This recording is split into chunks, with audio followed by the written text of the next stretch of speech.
Good evening dear friends. आज हम sequence का लेक्चर 4 पढ़ने जा रहे हैं। हमने पिछले 3 लेक्चर्स में काफ़ी कुछ जाना सीक्वेंस के बारे में, जैसे सीक्वेंस क्या है, कन्वर्जेंस ऑफ सीक्वेंस का क्या मतलब है, सब सीक्वेंस किसको कहते हैं, बाउंडेड सीक्वेंस क्या होता है, और फिर कॉशी सीक्वेंस किसको कहते हैं। हर दुनिया की हर रियल सीक्वेंस जो कन्वर्जेंट है कॉशी होगी, और जो कॉशी है वो कन्वर्जेंट होगी, ये भी हमने जाना, जो कि इम्पॉर्टेंट फैक्ट था। फिर हमने ये भी पढ़ा मोनोटॉनिक सीक्वेंस किसको कहते हैं। फिर उसके ऊपर जो सबसे इम्पॉर्टेंट जो हमारे पास थ्योरम थी वो थी मोनोटॉन कन्वर्जेंस थ्योरम हमने पढ़ा, मोनोटॉन सबसीक्वेंस थ्योरम हमने पढ़ा, बोल्जानो-वाइस्ट्रास थ्योरम हमने पढ़ा, डाइवर्जेंस क्राइटेरिया पढ़ा। तो ये सब तमाम चीज़ें हमने पिछले 3 लेक्चर्स में कवर की। लेक्चर 4 में आज हम कवर करने जा रहे हैं Cauchy first theorem on limits. That is the agenda for this lecture. हालांकि लेक्चर 3 में हमने डिसाइड किया था कि हम 3 या 4 टॉपिक एक साथ लेक्चर 4 में पढ़ेंगे, लेकिन उस केस में मैं ये महसूस करता हूँ कि लेक्चर थोड़ा लंबा हो जाता है और इतना लंबा वीडियो देखना आसान नहीं होता। तो इसलिए let us keep it short and simple. तो let us start with Cauchy first theorem on limits. Now let us see what does this theorem say. Late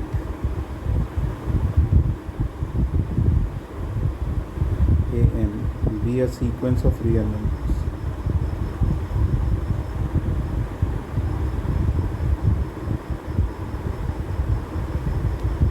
such that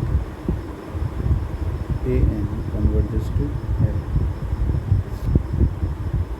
and let xn be another sequence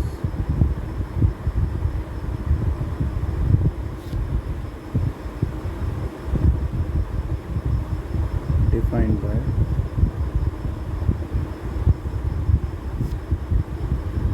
xn is equal to a1 plus a2 plus an by n. Then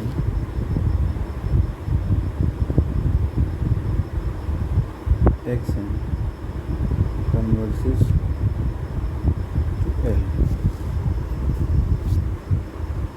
इसी बात को हम कहें that is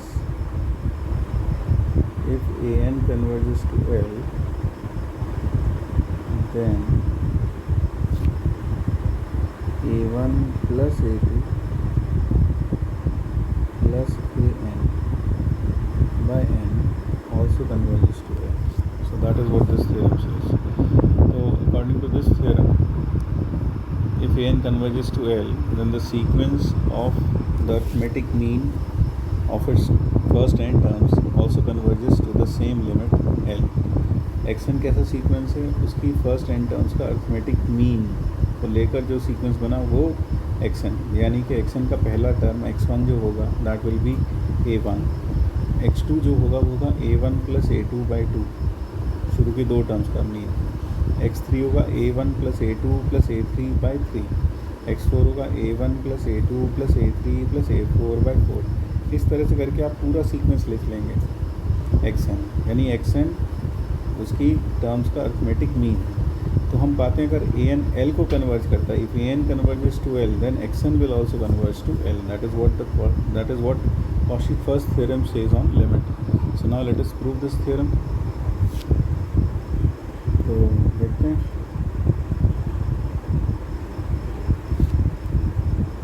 हम क्या करते हैं, मान लेते हैं कि late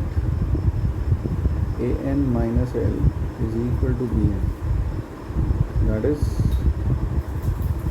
an is equal to bn plus L.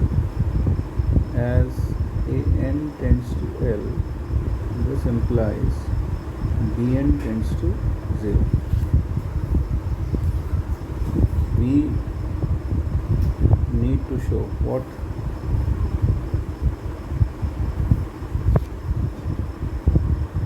a1 plus a2 plus 1 up to an by n converges to L, that is b1 plus b2 plus bn by n plus nl converges to L। हमने क्या किया, A1 की जगह रख दिया B1 plus L, A2 की जगह रख दिया B2 प्लस एल, AN की जगह रख दिया BN plus L. That is this converges to L, ये तो शो करना है। That is we need to show what, B1 plus B2 plus BN plus L by N converges to L. So this implies that is we need to show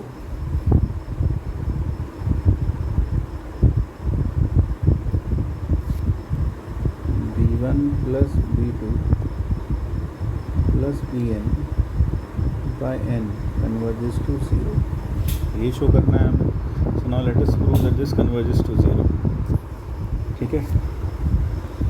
अब यहाँ से हमें एक बात तो साफ है कि Bn खुद किसको कन्वर्ज करती है, Bn कन्वर्जेस टू 0। ये भी देख रहे हैं हम यहाँ पर, यहाँ दिख रहा है कि Bn किसको कन्वर्ज करती है, 0 को। तो since Bn converges to 0,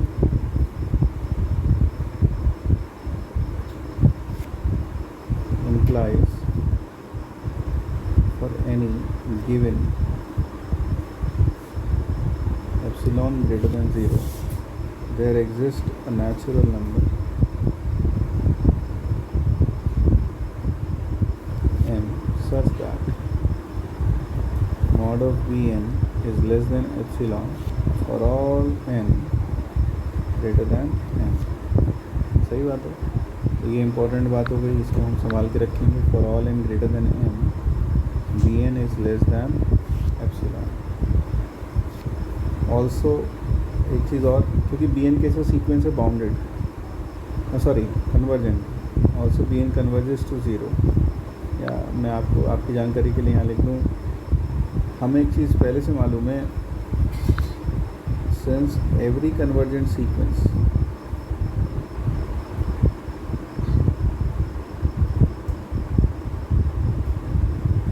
is bounded,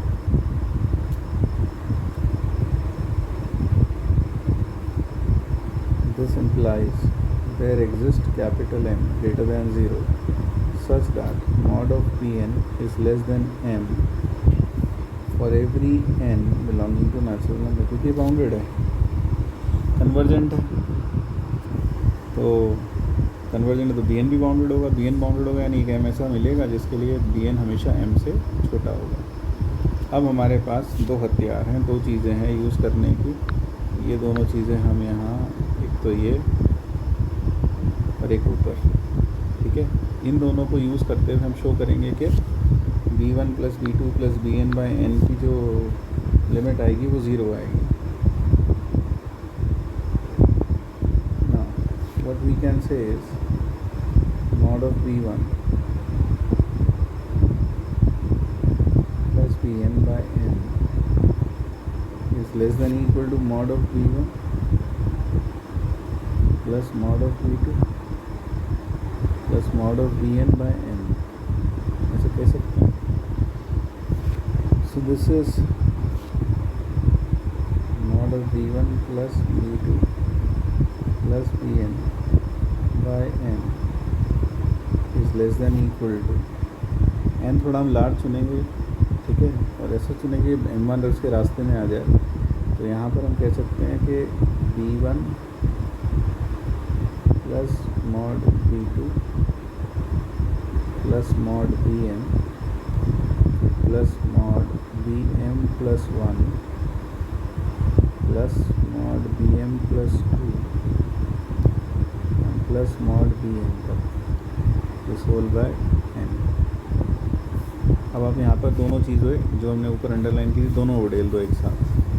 क्या उड़ेल दो भाई, देखो ज़रा, ये m प्लस 1 ये जितने भी हैं ये सब के सब एप्सिलॉन से कम होंगे, ये सब के सब एप्सिलॉन से कम होंगे, और ये जो सब हैं ये सब m से कम होंगे, ये बाउंडेड है। तो बेटर रहेगा हम यहाँ एप्सिलॉन बाय 2 लगा दें, ठीक है। एप्सिलॉन बाय 2 की भी दो टर्म्स का सम आएगा, तो mod of B1 plus B2, हमें लास्ट में समझ में आता है कि वहाँ एप्सिलॉन बाय 2 लेना है, एप्सिलॉन बाय 4 लेना है, वो सब आपने देखा होगा बुक्स में डायरेक्ट लिखा रहता है, लेकिन वो आप डायरेक्ट नहीं लिख सकते, वो आपको क्वेश्चन करते वक्त रास्ते में पता चलता है कि क्या लेना चाहिए था। वहाँ एप्सिलॉन बाय 2 लेना चाहिए था कि एप्सिलॉन बाय 3 या एप्सिलॉन बाय 4 लेना चाहिए था. तो less than equal to, I can write this as, this is less than. Now this can be written as m into m plus n minus m into epsilon by 2m, and this is upon m. That is what we can say. So this implies further mod of b1 plus b2 plus 1 up to bn by n is less than m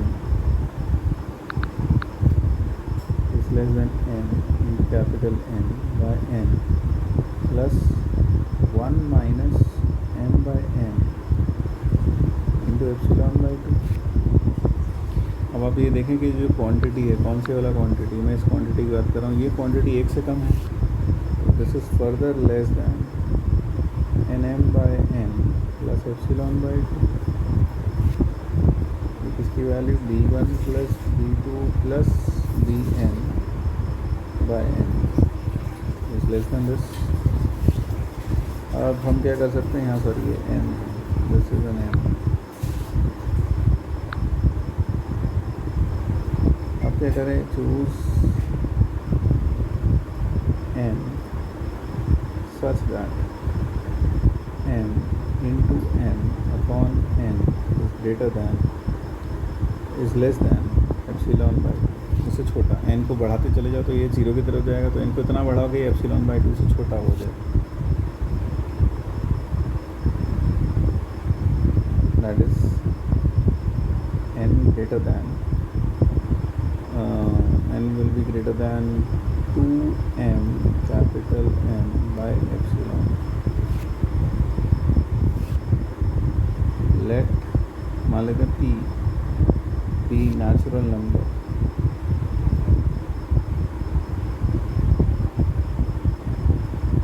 such that p is greater than 2m m by epsilon. तो हम कुल मिलाकर देखो, हमने शुरुआत में n किससे बड़ा ले रखा है, m से बड़ा ही ले रखा है. n हमने यहाँ m से बड़ा लिया, तभी तो रास्ते में m आया था, bm आया था. और यहाँ पर जो हमें n लेना है, मान लेते हैं वो नेचुरल, मान लेते हैं एक नेचुरल नंबर है p जो इससे जस्ट बड़ा है, 2m m अपॉन एप्सिलॉन. तो हम क्या करें, चूज से m 1 greater than m1 equal to max of m comma p. हम दोनों से जो ज़्यादा होगा वो चुन लिया. Therefore for all n greater than equal to m1 we have, what do we have? We have mod of b1 plus b2 plus bn by n. This quantity will be less than, यहाँ पर भी ज़रा देखो ये कैसे आ रहा है, ये कहाँ से आ रहा है, ये यहाँ से आ रहा है. It's coming from here. इसकी जगह क्या बन गया, एप्सिलॉन बाय 2, और ये पहले से एप्सिलॉन बाय 2 है. तो is less than epsilon by 2 plus epsilon by 2. This implies mod of b1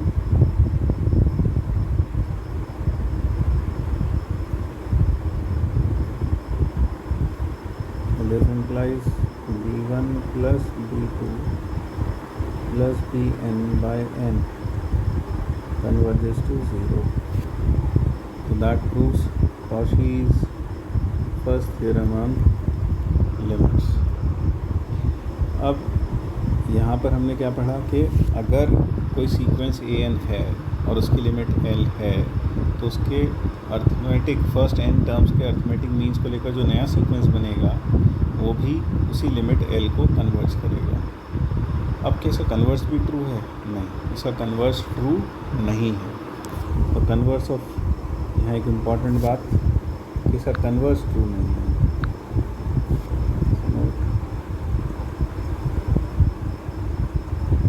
converse of Cauchy first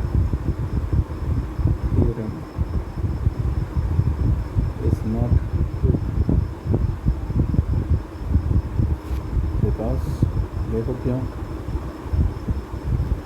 let A N is equal to -1 n।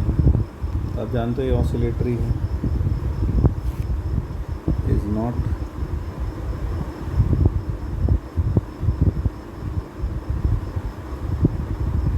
Convergent. ये तो कन्वर्जेंट नहीं है, आपको सबको मालूम है कि ये जो सीक्वेंस है ये कन्वर्जेंट नहीं है। मान लेते ये है, ठीक है ना, कन्वर्जेंट नहीं है, हम सबको मालूम है। देन अगर मैं A1 plus A2 plus AN/n की बात करूँ, देखो यार ये 0 आएगा इफ n इज 0, और अगर n ऑड हुआ, तो ये आएगा -1/n।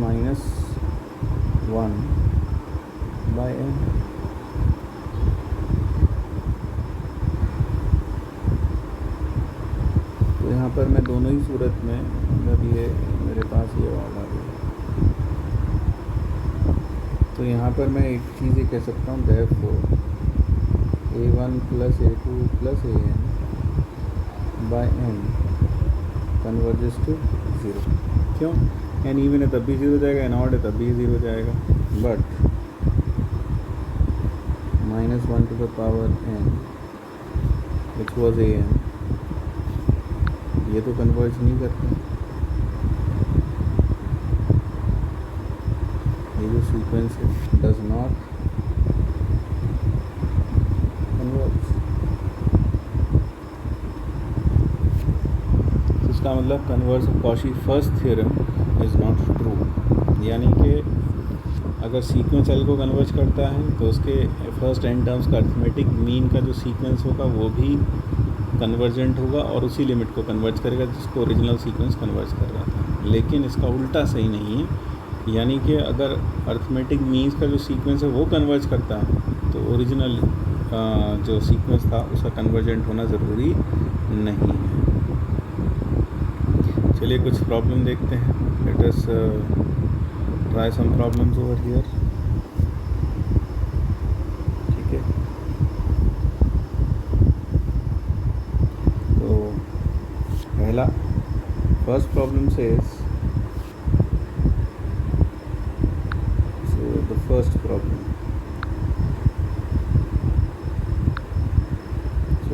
problem, says limit n tending to infinity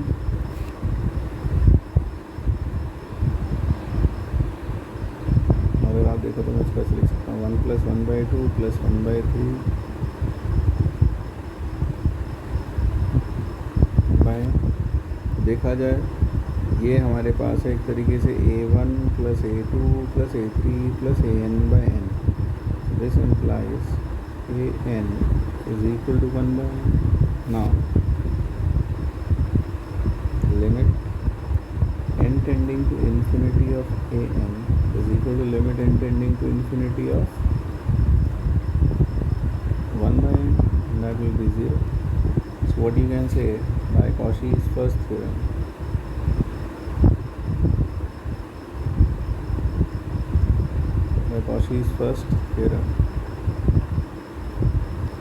what we can say is limit n tending to infinity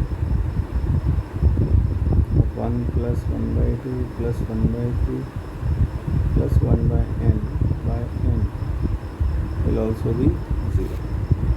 अब अगर आप इसका सेकेंड पार्ट देखें, it is 2/1 + 3/2, second part, limit n tending to infinity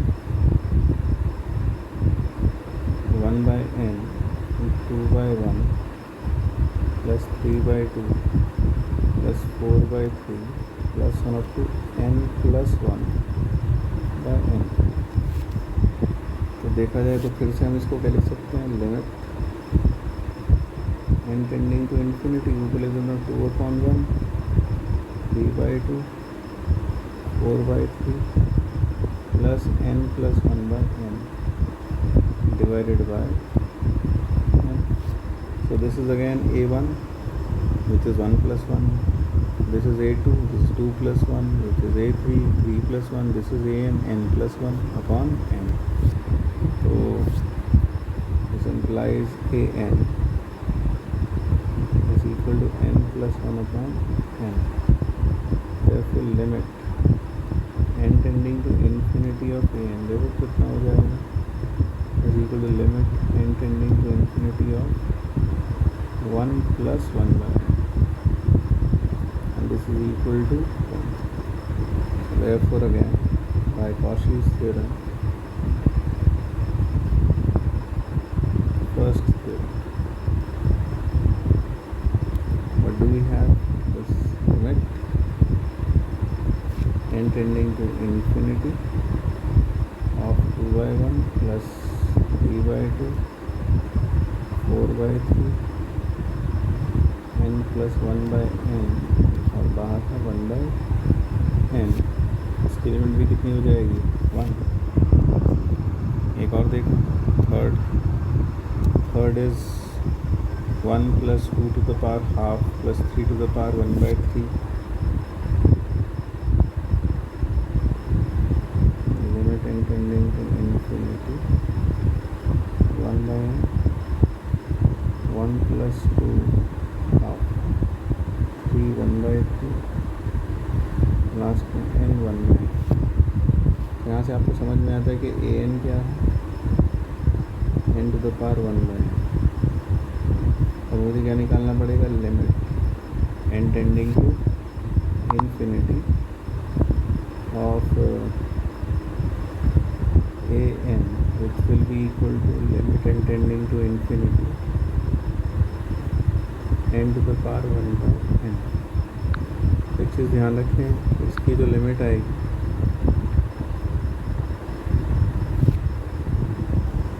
n to the power 1 by n, so it is infinity to the power 0. तो मैं इसकी limit को l कह देता हूँ, तो दोनों साइड पर log ले लेता हूँ. ln of l is equal to limit n tending to infinity ln n upon n. Now this is infinity by infinity form. तो क्या लगा सकते हैं? लॉपिटल लगाएंगे तो कितना क्या आ जाएगा ऊपर? Limit n tending to infinity 1 by n by 1, which will be 0. So this implies l is equal to 1. So an की लिमिट क्या हो गई? 1 हो गई. This implies limit n tending to infinity of 1 by n of 1 plus 2 to the power half, 3 to the power 1 by 3 plus n to the power 1 by n. This one. I hope ये भी clear हो गया होगा. अब एक और देखो, ये है 1 plus 1 upon 2 square plus 1 upon 3 square.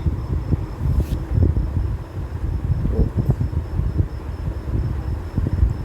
Limit 1 upon 1 square plus 1 upon 2 square plus 1 upon 3 square plus 1 upon n square by n.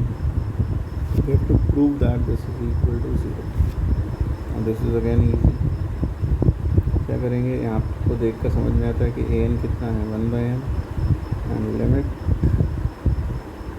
n tending to infinity an कितना आ गया? 0. So Cauchy's first theorem से तो बिल्कुल क्लियर है. तो fourth example भी clear हुआ. अब एक एग्जाम्पल और करते हैं, एक और problem. Late us see what does this problem से. मान लेते हैं कि an एक सीक्वेंस है पॉजिटिव टर्म्स का. If an is a sequence of positive terms,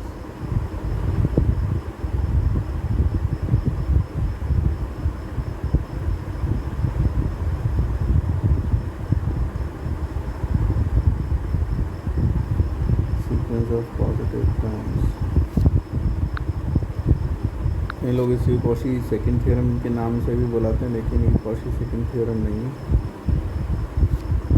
is a sequence of positive terms such that is an is greater than 0, such that an converges to L. Then a1 into a2 into an to the power 1 by n also converges to L। कहने का मतलब जो हमने ऊपर पढ़ा वो arithmetic mean के लिए पढ़ा कि अगर किसी सीक्वेंस ए एन का लिमिट है एल, तो उसके फर्स्ट एन टर्म्स का जो अर्थमेटिक मीन होगा उसका लिमिट भी एल होगा, वो सीक्वेंस का लिमिट भी एल होगा। ये थोड़ा एक स्टेप और आगे है। अगर ए एन एक सीक्वेंस है पॉजिटिव नंबर्स का, तो और वो सीक्वेंस कन्वर्ज करती है एल को, तो शुरू की एन टर्म्स का जो ज्योमेट्रिक मीन होगा वो भी एल को कन्वर्ज करेगा। So let us prove this. It is a good problem, so let us try to prove this problem. चलिए प्रूफ देखते हैं।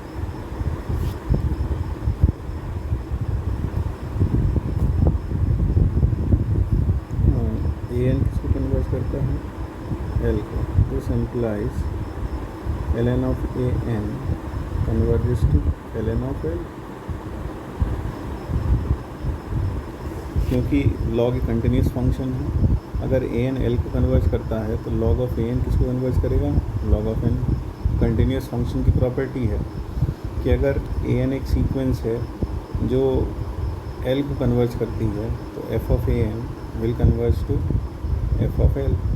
ठीक है, तो it will converge to L N L. Now this implies, अब इसमें लगाते हैं बाय कॉशी's फर्स्ट थ्योरम।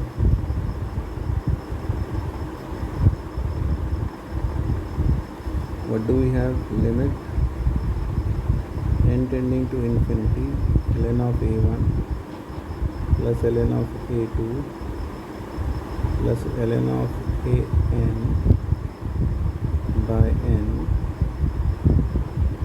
ये लिमिट भी क्या हो जाएगी? ln of l। So this implies limit n tending to infinity ln of a1 a2 sum up to an to the power 1 by n is equal to ln of l। So this further implies, अगर इसके log की limit ln l को converge करती है, तो this implies that e to the power ln of a1 a2 an to the power 1 by n converges to e की power ln l, क्योंकि e की पावर x फिर से कंटिन्यूस फंक्शन और ये एक सीक्वेंस है जो किसको कन्वर्ज कर रही है? ln l को। तो e की पावर xn भी कन्वर्ज करेगा e की पावर l को। तो यहाँ पर ये xn हो गया और ये l हो गया एक तरीके से। तो simplifies a1 a2 sum up to an to the power 1 by n converges to l। So that is all for this lecture। तो हमने सब कुछ पढ़ा, कॉशी's थ्योरम के कुछ एप्लीकेशंस भी देखे। ठीक है, तो अगले लेक्चर में फिर से मिलेंगे। And at the last I would request you to please subscribe to my channel Maithalya and share this video to the maximum number of people so that it reaches far in the farthest of the students। So thank you, meet you in the next video।